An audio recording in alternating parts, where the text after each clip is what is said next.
अरे अरे मिताली जी, जरा इधर की तरफ को आकर खड़ी हो जाइए, वहाँ से रास्ता छोड़ दीजिए वरना निकलने बढ़ने वालों को परेशानी होगी। सभी मोहल्ले वाली आ गई हैं या कोई और बाकी है? हाँ जी कोयल जी, सभी आ गए हैं, चलिए अब सभी साथ में मंदिर चलते हैं। मिताली के बोलने पर सभी ने कदम बढ़ाने शुरू कर दिए। सभी मोहल्ले की औरतों के सर पर पल्लू थे और बहुत सारी तो घूंघट में भी थी। वो सभी नजरें नीची करके सारे रास्ते भगवान नाम ही जपते हुए मंदिर पहुंच गई। चलिए अच्छा है, आज तो भीड़ भी नहीं है, हम सभी अच्छे से भगवान जी के दर्शन कर लेंगे। चलिए सभी आ जाइए। सभी मोहल्ले वाली औरतें एक साथ मंदिर में चली गईं और माँ दुर्गा की पूजा करने लगी। ये थी गोकुल मोहल्ले की औरतें जो अपने संस्कारों की वजह से जानी जाती थी। पूरा गोकुल मोहल्ला बहुत ज्यादा संस्कारी और मिलनसार था। हालांकि वहाँ सभी लोग अलग अलग घरानों से आए हुए बसे हुए थे, लेकिन उन सभी में एक परिवार से ज्यादा मिलनसारी थी। सभी औरतें और आदमी साथ मिलकर एक दूसरे के मशवरों से काम किया करते थे। आज भी सभी औरतें साथ साथ भगवान के दर्शन को आई थी और साथ ही वापस लौटी। वो सभी हमेशा ऐसे ही करती थी। ऐसे ही एक दिन, हाँ भैया 1 किलो आलू भी डाल देना। ओह बहन जी, क्या ले रही हो?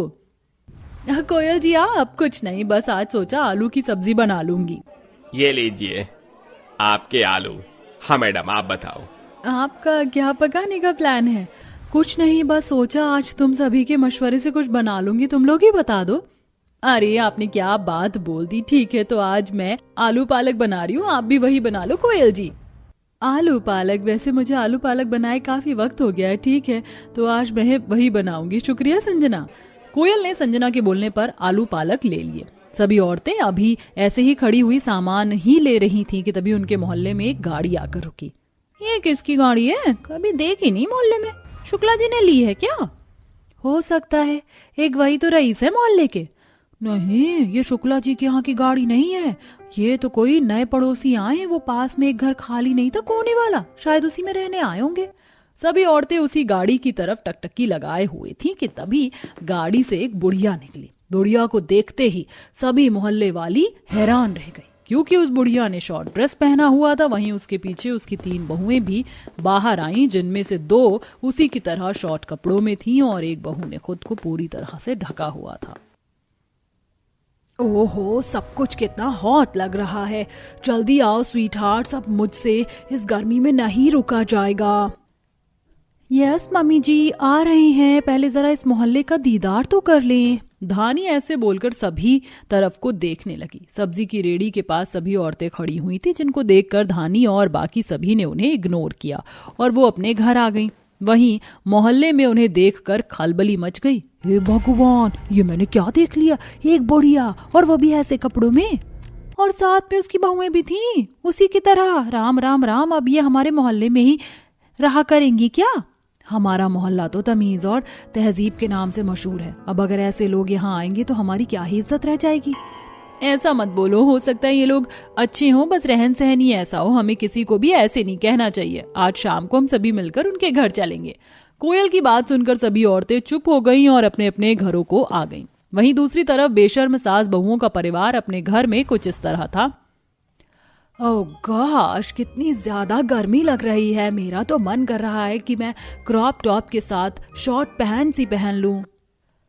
माँ जी, मुझे तो ये जगह ऐसे कपड़ों के हिसाब से थोड़ी सी अजीब लग रही है। मेरी बात का गलत मतलब मत निकालना, लेकिन मुझे लगता है कि यहाँ आप इस तरह नहीं रह सकती हो। क्या मतलब? क्या मतलब है तेरा कि मैं यहाँ इस तरह नहीं रह सकती हूँ? मैं और मेरी बहुएं आजाद हैं। हम जहाँ जैसे चाहें वैसे रह सकते हैं और इसके लिए हमें किसी की परमिशन नहीं चाहिए। अंडरस्टूड? जब जी। कोमल की बात सुनकर फिर मोना कुछ नहीं बोली। ऐसे ही शाम हो गई और शाम के वक्त कोमल के दरवाजे पर दस्तक हुई। मोना भाभी, दरवाजे पर देखिए ना कौन आया है। मैं अभी शीट मास्क लगाए हुए हूँ। देखती हूँ।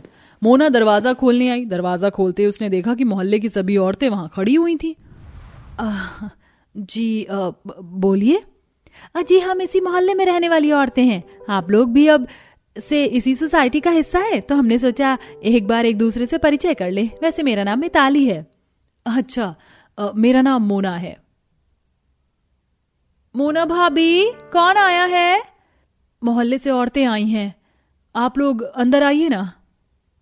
जी नहीं, रात हो गई है, अब हम फिर कभी आएंगे। वैसे हम आपसे कुछ कहना चाहते थे। देखिए, बुरा मत मानिएगा, लेकिन जिस तरह आप सोसाइटी में आई हैं हमें अच्छा नहीं लगा। आपके कपड़े वगैरह यहाँ के रहने वालों से बहुत अलग थे। हमारा मोहल्ला संस्कारों से जाना जाता है, तो इसीलिए हम नहीं चाहते कि यहाँ की इमेज खराब हो। आप समझ गई ना? अब हम चलते हैं। संजना की बात पूरी करते ही सभी ने अपना रुख मोड़ लिया। मोना उनकी बात से टेंशन में आ गई, क्योंकि अपने परिवार को उसने पहले समझाने की कोशिश की थी। ऐसे ही अगले दिन, आओ धानी बानी, मैं तुम्हें यहाँ का बाजार दिखा कर लाती हूँ। मोना, तू यहीं घर में रहकर खाना वाना बना लेना। कोमल ऐसे बोलकर बाहर निकल गई। आज भी उन सभी ने मॉडर्न कपड़े ही पहने हुए थे। मुझसे तो मोहल्ले की औरतों ने बोला था कि माँ जी को समझा दूं, लेकिन मैं क्या करूं? एक तरफ मोना ऐसे सोच रही थी, तो वहीं दूसरी तरफ उसकी सास और दोनों देवरानियां बाहर बेशर्मी वाली हरकतें कर रही थीं। सुनिए, यहाँ कोई क्लब वगैरह है क्या? क्लब?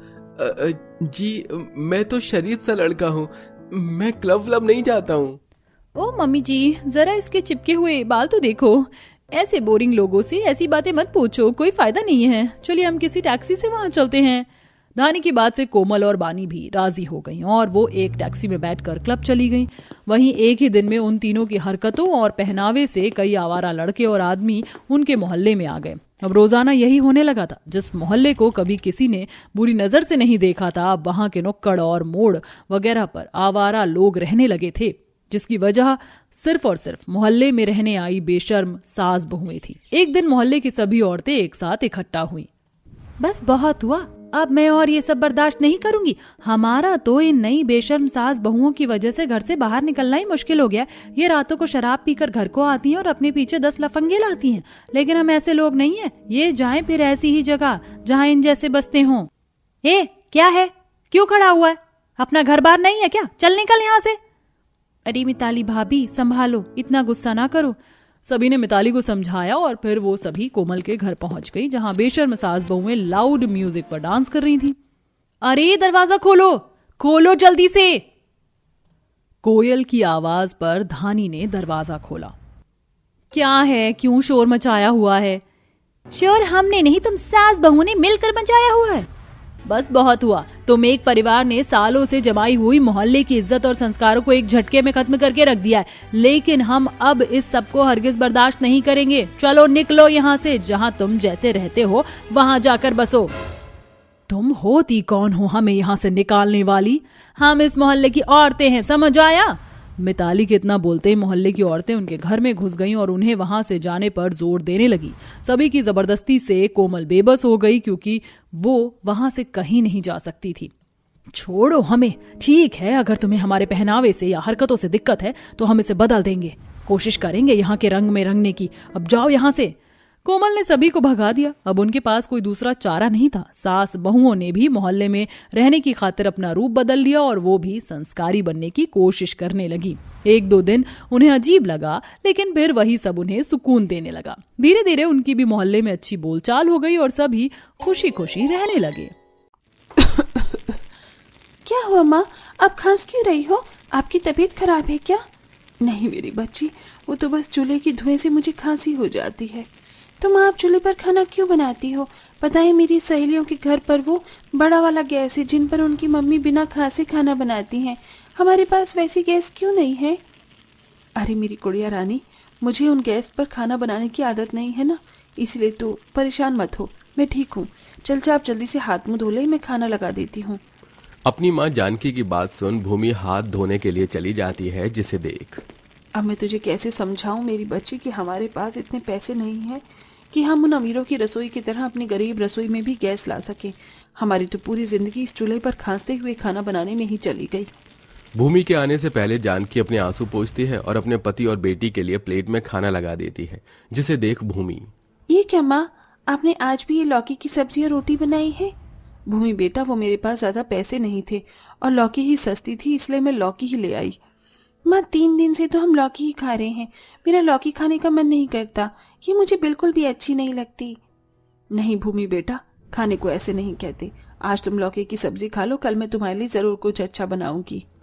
अपनी बेटी को बहला फुसलाकर जानकी उसे खाना खिला देती है। जहां एक तरफ इस गरीब परिवार को आए दिन पैसों की कमी के चलते सस्ती सस्ती सब्जी या कभी कभी तो बासी खाना खाना पड़ता था, तो वहीं दूसरी तरफ क्या खाना है मेरी लाडली बिटिया को? ये नूडल्स, बर्गर या ये पिज्जा? अगर कुछ और खाना है तो मैं वो भी बना देती हूँ।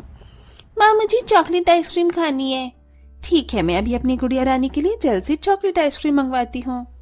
डाइनिंग टेबल पर ढेर सारे पकवान होने के बावजूद भी नताशा अपनी बेटी के कहने पर बाहर से उसके लिए आइसक्रीम मंगवाती है, जिसे देख नताशा की सास शीतल, हद होती है नताशा बहू, इतना सब कुछ रखा हुआ है लेकिन फिर भी तू पिंकी के कहने पर उसके लिए आइसक्रीम मंगवा रही है। अरे वो तो बच्ची है लेकिन तू तो उसकी माँ है। जैसे यह सब कुछ तूने बनाया है वैसे ही उसको खिलाओ, वरना सारा खाना बर्बाद हो जाएगा। ओफ माँ जी, आप ही ना कभी कभी आप बिल्कुल गरीबों वाली बातें करते हैं। अरे हमारे पास कोई पैसों की कमी थोड़ी ना है जो हम खाना बचाएं। अगर ये सारा खाना बर्बाद चला भी जाएगा तो क्या हुआ? अरे नताशा बहू, ऐसे खाने की बर्बादी करना क्या सही है? जो तू करेगी वही कल को तेरी बेटी भी करेगी। जरा उसके बारे में तो सोच, उस पर क्या असर पड़ रहा है। माँ जी, हमारा जो भी कुछ है वो हमारी बेटी का ही है, तो आप भी ना कभी कभी बहुत ज्यादा सोचती हो। अपनी सास की बातों को नजरअंदाज करते हुए नताशा बाहर से आइसक्रीम ऑर्डर करके अपनी बेटी को खिला देती है और वो सारा खाना ले जाकर किचन में रख देती है। तभी जानकी नताशा के घर पर आती है। दरअसल जानकी नताशा के घर पर नौकरानी का काम करती थी। तू आ गई? मैंने किचन में फेंकने वाला खाना रख दिया है, तू ले जाकर उसे कूड़ेदान में फेंक दियो, ठीक है? जानकी जैसे ही अपनी मालकिन की रसोई में जाती है तो देखती है कि उसकी मालकिन ने ढेर सारा खाना रखा हुआ है जो बिल्कुल अच्छा और साफ है। अरे ये सारा खाना तो अच्छा है, बिल्कुल भी खराब नहीं हुआ है, तो मालकिन इसे फेंक क्यों रही हैं? सही कहा है किसी ने कि अमीर लोगों को खाने की कदर नहीं है। एक हम हैं गरीब जो आए दिन रोटी के एक निवाले के लिए तरसते हैं, और एक या अमीर लोग खाने की कितनी बर्बादी करते हैं। जानकी वो सारा खाना उठाकर फेंकने की बजाय एक जगह रख देती है और सारा काम खत्म कर उसे खाने को अपने साथ ले जाने लगती है, जिसे देख नताशा, तेरी इतनी हिम्मत कि तू मेरी रसोई से खाना चोरी करके ले जा रही है? नहीं मालकिन, मैंने खाना चोरी नहीं किया, ये तो वही खाना है जो आपने मुझे फेंकने के लिए दिया था। ये सही था तो सोचा कि मैं इसे घर ले जाती हूँ, मेरा परिवार तो इसे खा लेगा। तुम गरीबों की इतनी हैसियत नहीं है कि तुम ये अमीरों वाला खाना खा सको। इतना कहकर नताशा जानकी से वो सारा खाना ले जाकर कूड़ेदान में फेंक देती है। अपने पैसों के घमंड में चूर नताशा ना तो वो खाना खुद खाती है और ना ही जानकी को खाने देती है, जिसे देख जानकी को काफी दुख होता है। और आज घर में राशन का दाना भी ना होने की वजह से जानकी के पूरे परिवार को लाल चाय पीकर ही सोना पड़ता है और ऐसे ही गरीबी में बिना खाए उनके दिन गुजरने लगते हैं। ओफो, कितनी ज्यादा गर्मी है। अब तो लगता है मुझे रसोई में भी एसी लगवाना पड़ेगा। इस रसोई में तो अब 2 मिनट खड़ा होना भी दुश्वार हो गया है। एक मॉडिफाई किचन होने के बावजूद भी, जिसके अंदर सारी चीज की फैसिलिटीज थी, अमीर बहू नताशा को ऐसे रसोई में भी खाना बनाने में दिक्कत आती थी। लेकिन गरीब बेचारी बहू जानकी अपनी टूटी फूटी रसोई, जिसमें वो मिट्टी के चूल्हे पर खाना बनाती थी, उसमें भी जानकी भगवान से बिना कुछ शिकायत करे गर्मी बारिश ठंड के मौसम में आराम से खाना बनाती थी। ऐसे ही समय गुजरता है और एक दिन, ओह नो, आज तो मेरा सारा लंच बच गया। एक काम करती हूँ, इसे यही फेंक देती हूँ। स्कूल से निकलते ही पिंकी अपना बचा हुआ लंच सड़क किनारे फेंक कर चली जाती है।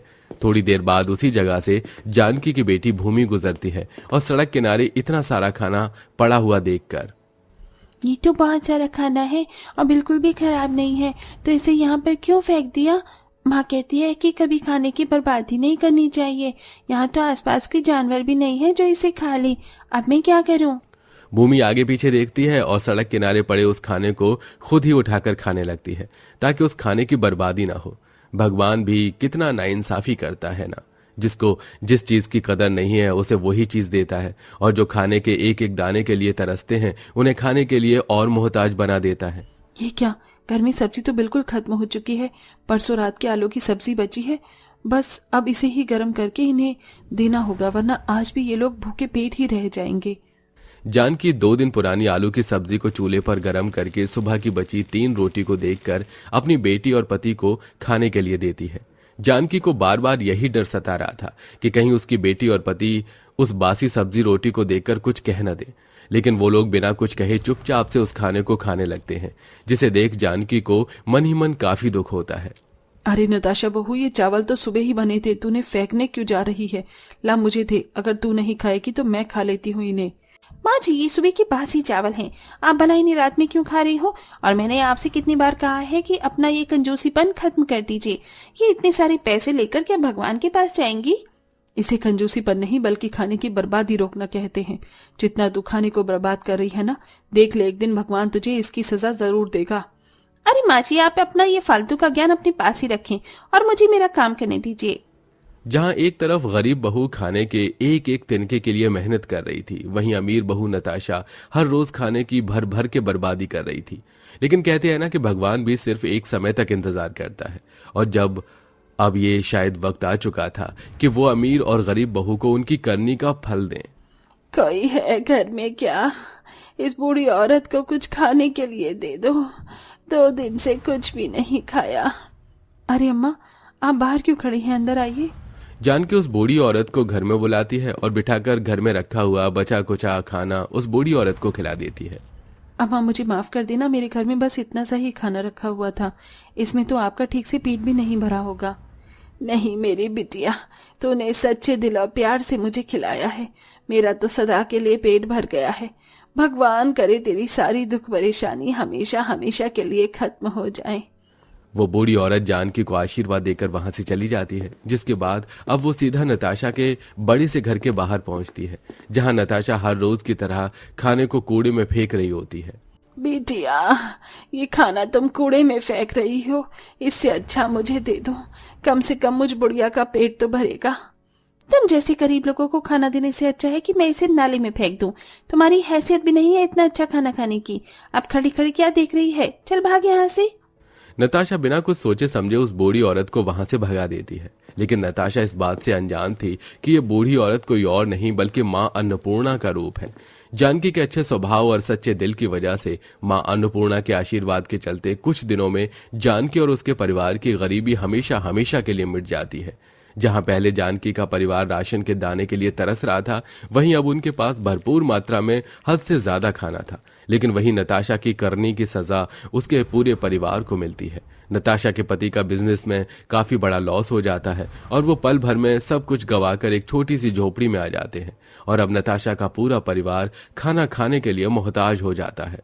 इसलिए कहते हैं दोस्तों कि आपके पास जितना है उस पर कभी घमंड नहीं करना चाहिए, और न ही भगवान की दी हुई किसी चीज की बर्बादी करनी चाहिए, वरना इसका नतीजा तो हमने इस कहानी से देख लिया है। दोस्तों, आपको घर का खाना पसंद है या बाहर का? कमेंट करके जरूर बताइएगा।